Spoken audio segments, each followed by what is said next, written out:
All right, so welcome to another deep dive. Today we're going to be tackling the Heart Sutra, and we've got this awesome article called The Most In-Depth Explanation of the Heart Sutra, 10 Wisdom Revelations. And this is really going to be our guide as we go through Oh this. yeah, I love this article. Yeah, It's really great. it's fantastic. And, even if you're not like a Buddhist scholar or anything like that, Right. I think there's so much in here that is relevant to all of us, no matter what you believe. Yeah, for sure. So we're going to talk about emptiness and how that can help us overcome our daily struggles and anxieties, and then how we can change how we think about possessions and material things, Yeah. and then even some like practical tips that we can use to improve our well-being and that kind of thing. It's amazing how much this ancient wisdom still applies to us today. Yeah, totally.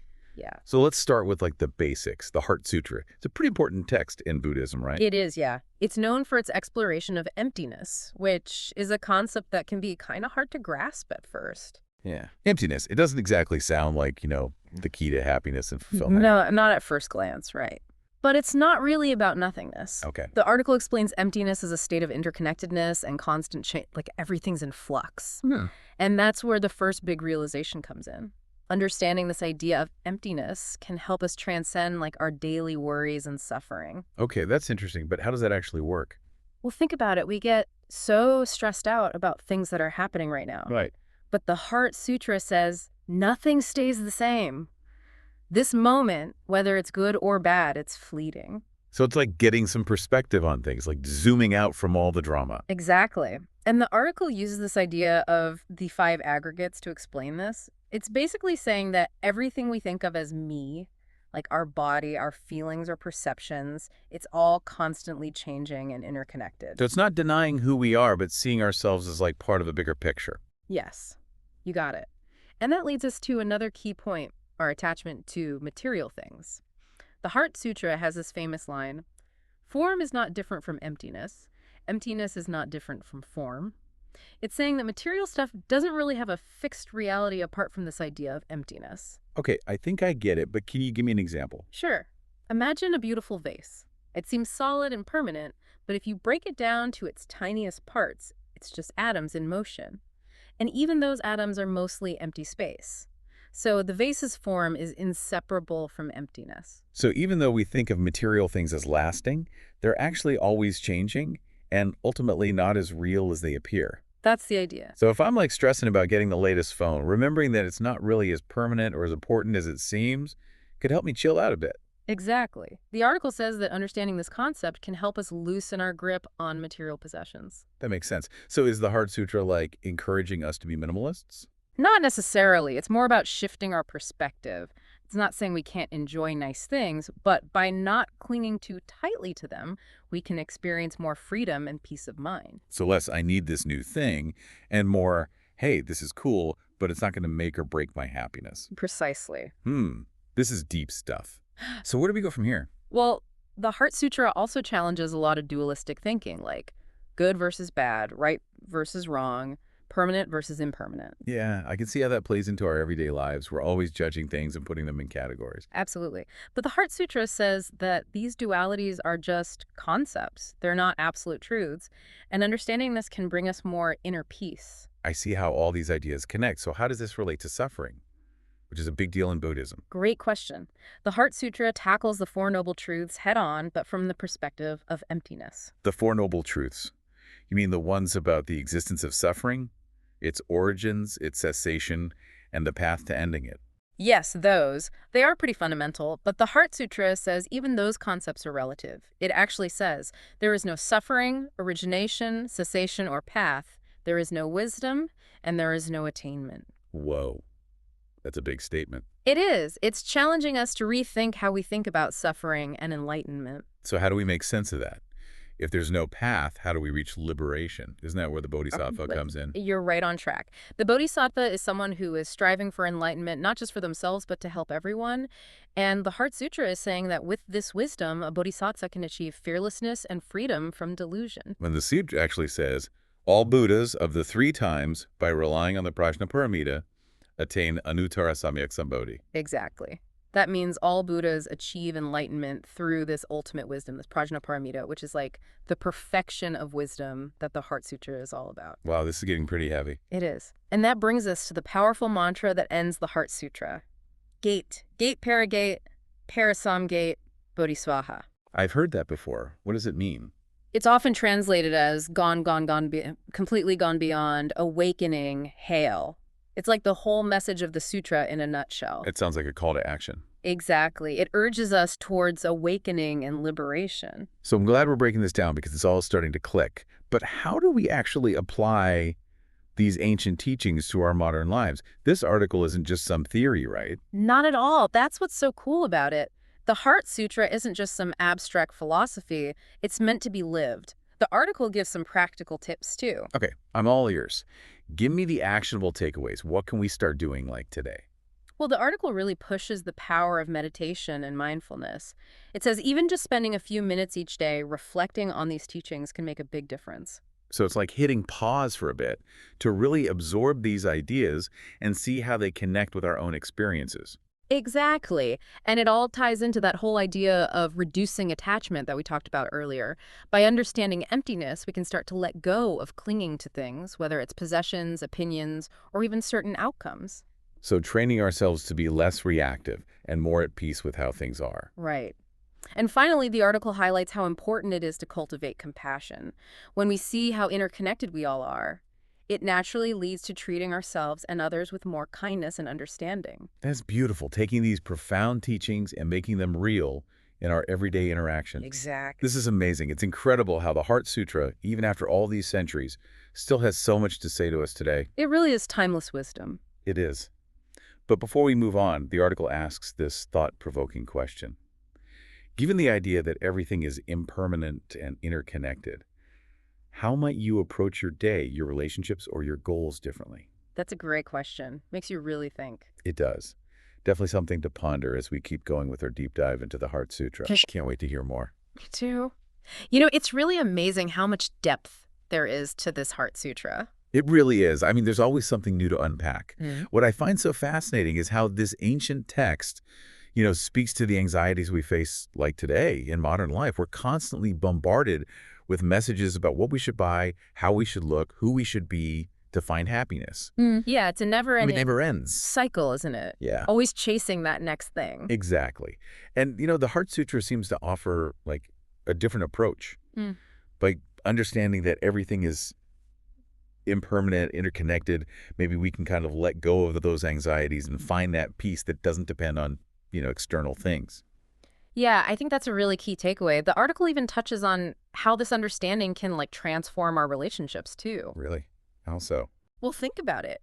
When we're so attached to our own perspectives and desires, it can create friction, conflict in our relationships. But when we start to see that emptiness of a fixed self, we can open up to other people's viewpoints and cultivate more empathy and compassion. So it's not about erasing our own needs, but recognizing that everyone else has their own needs too. Exactly. And that leads to more fulfilling connections, more harmony. That makes a lot of sense. Another thing about the Heart Sutra I'm curious about is its emphasis on fearlessness. How does that fit in with everything we've been talking about? Well, the sutra suggests that by really embracing this wisdom of emptiness, we can overcome fear and find liberation. Yeah. It's once we understand that nothing really has a fixed or independent existence, we're not as bound by fear of loss or failure or even death. That's a powerful idea. Mm. By letting go of what we're afraid of losing, fear kind of loses its grip on us. Yes, you got it. And the article connects this to the concept of the bodhisattva. Oh, you mean the one who's dedicated to helping all beings reach enlightenment? Exactly. It suggests that it's through this fearlessness and deep compassion that the bodhisattva can, work tirelessly to benefit everyone. So it's not just about personal liberation, but about, extending that freedom to others? Precisely. And it all comes back to that mantra at the end of the Heart Sutra, Gate, paragate, parasamgate, bodhisvaha. It's like a call to action to move beyond our limitations and our fears and embrace the path of awakening. Wow. It's amazing to think that a text this short can pack in so much wisdom and inspiration. I'm actually feeling like a bit more inspired myself after this deep dive. That's the beauty of the Heart Sutra, It's not just an intellectual thing. It's an invitation to transform. And I feel like we've only scratched the We surface. have. There's so much more. There's so much there. And the article does a really good job of like providing an entry point, Right. for people. It breaks it down in a Yeah. way that makes sense. Yeah. Yeah. And, one of the things that it emphasizes is that the real power of the Heart Sutra is in like actually applying its wisdom to our lives. So it's not enough to just read and understand it. We have to actually put those teachings into practice. Right. Exactly. And that can look like a lot of different things. It could be starting a regular meditation practice, Yeah. being more mindful in your daily life, or even just approaching challenges with more compassion and equanimity. Yeah, it's like cultivating a whole new way of seeing the world. Yeah, you could say that. The Heart Sutra asks us to shift our perspective, to see beyond the limitations of our ego and embrace a more expansive way of being. Yeah, I love that idea. But what does that actually look like in everyday life? How do we take these like profound teachings and apply them to the very real challenges we face daily? That's a great question. And, one that each person has to kind of answer for themselves. Yeah. There's no one-size-fits-all approach. Right. But the article offers a few, like, concrete suggestions that we can all take inspiration from. Okay, I'm all ears. Like, what kind of suggestions are we talking about? Well, for starters, it emphasizes cultivating mindfulness. That could be anything from like a formal meditation practice to simply paying more attention to your breath throughout the day. The key is to become more aware of your thoughts and feelings and sensations without judging them. So creating some space between ourselves and our experiences, so we're not so caught up in all the thoughts and emotions. Exactly. This practice of mindfulness can be super helpful when you're dealing with stress and difficult emotions. Instead of reacting automatically, you can pause, observe, and choose a more skillful response. It's a pretty valuable skill to have, especially these days. Oh, absolutely. And another practical suggestion is practicing gratitude. Mhm. When we focus on what we're grateful for, it shifts our attention away from what we lack and helps us appreciate what we already have. It's simple but powerful. It really connects to what the Heart Sutra teaches about non-attachment, doesn't it? Yeah, it totally does. By appreciating what we have, we loosen the grip of desire, and we can find contentment in the present moment. It's like training our minds to see the good in everything, even when things are tough. Exactly. And, that shift in perspective can have a huge impact on our overall well-being. This is making so much sense. But I'm wondering how the Heart Sutra addresses suffering. We can't just meditate our way out of all the pain in life, can we? That's true. Suffering is a part of life. But the Heart Sutra offers a unique way of thinking about it. I'd love to hear more. Well, like we discussed earlier, the sutra teaches that suffering comes from attachment to things that are, impermanent and ultimately empty. So it's our clinging that causes us pain. Exactly. And by understanding that, we can begin to loosen our grip and find freedom, even when things are difficult. But how do we actually do that? Yeah. Like, I get that attachment causes suffering, but it's hard to actually let go in real life. Well, that's where mindfulness and compassion come in. By becoming more aware of our thoughts and feelings and sensations, we can start to notice when we're clinging to something that's causing us pain. And when we cultivate compassion, we can offer ourselves kindness in those moments instead of judgment. So it's about recognizing our suffering and like acknowledging it and meeting it with compassion instead of resistance. Exactly. And over time, this helps us let go of those attachments and find more peace, even when things are hard. So it sounds like the Heart Sutra offers a path of both wisdom and compassion, right? Yeah, absolutely. It's not just about understanding it intellectually. It's about cultivating an open heart Yeah, that's responsive to suffering. that's beautiful. It's like the Heart Sutra is guiding us towards a way of life Yeah. that is wise and compassionate. Exactly. And this brings us back to the Bodhisattva, the one who's dedicated to helping all beings reach enlightenment. The Bodhisattva embodies this ideal of wisdom and compassion in action. So it's not just about personal liberation, but about extending that freedom to everyone. Precisely.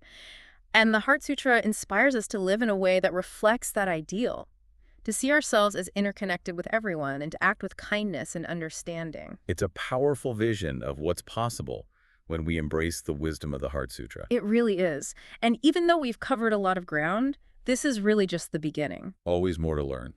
Absolutely. And I really encourage you to explore the Heart Sutra further and see how its wisdom can impact your life. Yeah, I love that. It's an invitation to continue the deep dive. It is. Who knows what insights are waiting to be discovered? This has been such a great conversation, so enlightening. I feel like I've gained a whole new understanding of the Heart Sutra and how relevant it is to us today. Yeah, me too. It's been great talking about this with you. But before we move on, the article leaves us with this thought-provoking question. If everything is impermanent and interconnected, as the Heart Sutra suggests, how might you approach your day, your relationships, or even your goals differently? That's a great question to consider. It is. Yeah. It really invites us to look at things in a new way. It does.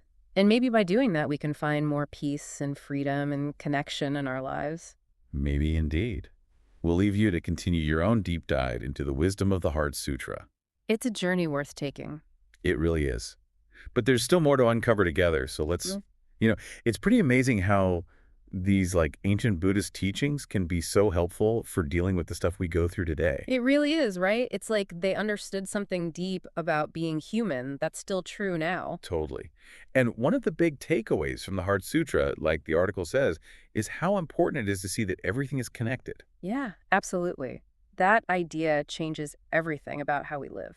We talked about this a bit before, but I want to dig deeper. How can this idea of interconnectedness actually change how we go through our day? Well, for one thing, it challenges that whole idea that we're like separate, independent selves. The Heart Sutra says our sense of self is kind of an illusion, a construct that comes from being attached to those 5 aggregates we discussed. So it's saying who we think we are isn't really who we are. That's a lot to wrap your head around. It is. But it's not about denying our individual experiences. It's about seeing them as part of something much bigger, like a web. Okay, I think I'm starting to get it. When we realize we're not isolated beings, it naturally brings about compassion and empathy for others. We start to get that their suffering is our suffering, their joy is our joy. It's like we're breaking down the walls between us and everyone else. Exactly. And this changes how we relate to people.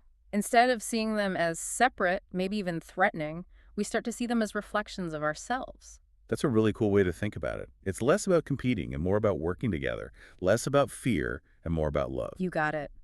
And this connection goes beyond just people, It includes all living things, even the whole universe. Whoa, that's a huge perspective shift. It really makes you see how deeply we're all tied together. It does, and it asks us to live in a way that respects that connection. So what's that look like day to day?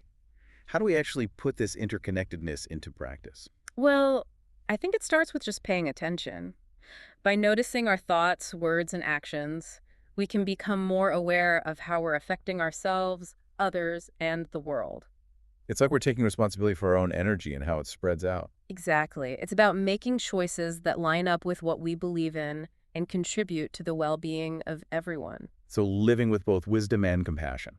Precisely. And it's a journey, not a destination. We're always learning and growing. I like that. It's not about being perfect. It's about trying our best to live up to our ideals. That's beautifully put. And I think that's one of the most inspiring things about the Heart Sutra, that even with all the craziness of life, there's always a chance for change and awakening. Yeah, it reminds us that we can all be bodhisattvas, living for the good of all beings. Exactly. And the Heart Sutra helps us unlock that potential. This deep dive into the Heart Sutra has been really eye-opening. I feel like I understand this ancient text in a whole new way and how it applies to us today. Me too. It's been great exploring these ideas with you. And to everyone listening, we hope this has made you curious to learn more about the Heart Sutra. There's a ton of wisdom to uncover. And remember, the real power of these teachings is in putting them into action. Take what speaks to you and see how you can bring it to life in your own way. Yeah, make it your own. Exactly. So we're going to wrap up this episode of The Deep Dive. Thanks for joining us on this exploration. It's been a pleasure. Until next time, keep diving deep.